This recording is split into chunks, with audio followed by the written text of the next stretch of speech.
Est-il possible de continuer à protéger ses enfants, de continuer à se battre pour eux, même après avoir quitté ce monde? La logique humaine nous dit que c'est impossible. Quand un père s'en va, sa protection s'en va avec lui. Pourtant, dans l'histoire de la veuve et de l'huile, dans 2 Rois 4, nous découvrons une réalité spirituelle bouleversante. Ce père n'était plus là physiquement pour chasser les créanciers qui menaçaient sa maison. Il n'était plus là pour essuyer les larmes de sa femme ou rassurer ses 2 garçons. Et pourtant, sa voix parlait encore. Les prières qu'il avait semées dans son vivant ont continué à agir comme un bouclier invisible pour sa famille. Aujourd'hui, découvrons comment l'impact spirituel d'un père peut combler son absence physique. Alléluia. La mort de ce père a laissé un vide immense. Une brèche dans laquelle les créanciers se sont engouffrés immédiatement. Mais ce que les ennemis de cette famille n'avaient pas calculé, c'est l'identité profonde de cet homme. La Bible nous dit qu'il faisait partie des fils, notez, des fils des prophètes. Ce n'était pas juste un titre. Cela signifie que cet homme passait du temps dans la présence de Dieu. Il avait un historique avec le ciel. Sa maison n'était peut-être pas remplie d'or, mais l'atmosphère de son foyer était saturée par ces moments de dévotion et de prière.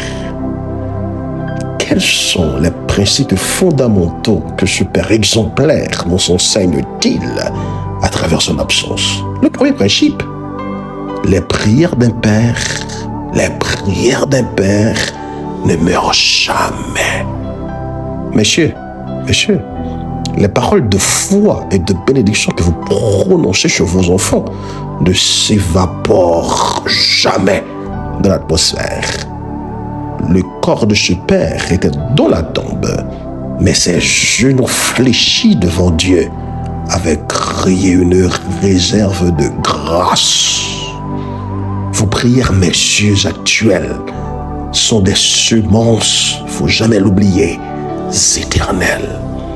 Elles survivront à votre existence et parleront pour vos enfants au moment où ils en auront le plus besoin. Deuxième principe, bâtir un hôtel familial permanent. Un père ne doit pas simplement être un fournisseur de nourriture ou de vêtements.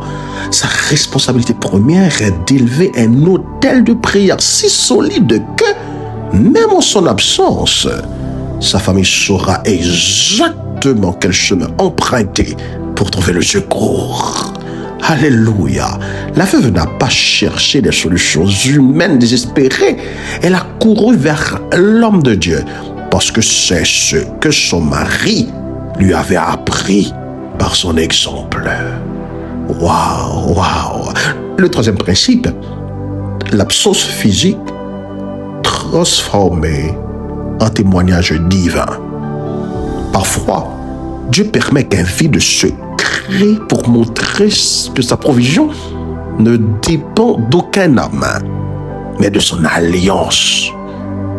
Le vide laissé par la mort de ce père est devenu l'espace parfait pour que la puissance divine se manifeste de manière spectaculaire. La fidélité passée de cet homme a validé et légitimé l'intervention miraculeuse de Dieu dans le présent de ses enfants. À l'occasion de la fête des pères, prenons un temps d'honnêteté et posons-nous ces questions. Si vous devriez vous absenter de votre maison aujourd'hui, de manière temporaire ou définitive, vos enfants sauraient-ils comment chercher à activer la promesse de Dieu pour et par eux, simplement en reproduisant votre exemple? Réfléchissez. Vos prières quotidiennes pour votre famille, portent-elles uniquement sur leur confort matériel immédiat? Ou êtes-vous en train de bâtir leur sécurité spirituelle à long terme? Réfléchissez. La décision qui s'impose à nous aujourd'hui, pères qui m'écoutez, est de refuser d'être des pères absents spirituellement. Même si votre travail ou vos responsabilités vous éloignent parfois physiquement, vous devez être intensément présent dans l'esprit. Dès aujourd'hui, prenez l'engagement de prononcer chaque matin, chaque soir, des paroles de bénédiction sur la vie de vos enfants. Écrivez un journal de prière pour eux si c'est nécessaire.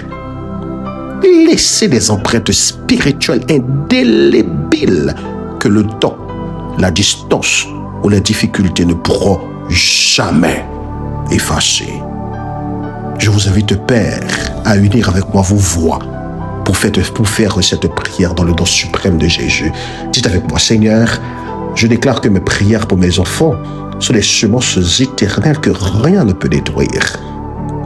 Même lorsque je ne serai pas là, ma voix de foi continuera à résonner dans les cieux pour leur défense et leur protection. Je fortifie aujourd'hui l'hostel spirituel de ma maison. Je déclare que ma descendance est totalement sécurisée par mon alliance et ma fidélité envers toi. Au nom suprême de Jésus-Christ. Amen. Merci d'avoir partagé ce moment avec nous. Pour honorer tous les pères qui bâtissent dans le secret, aimez cette vidéo. Abonnez-vous pour ne pas manquer la suite et partagez-la massivement sur les réseaux de vos groupes WhatsApp. Prenez soin de vos familles et à très bientôt pour l'épisode 3. C'était votre frère, le pasteur Georges Petit-Âme du Centre diplomatique et famille tabernacle de l'Orange de Petit-Goâve. Au revoir et à la prochaine.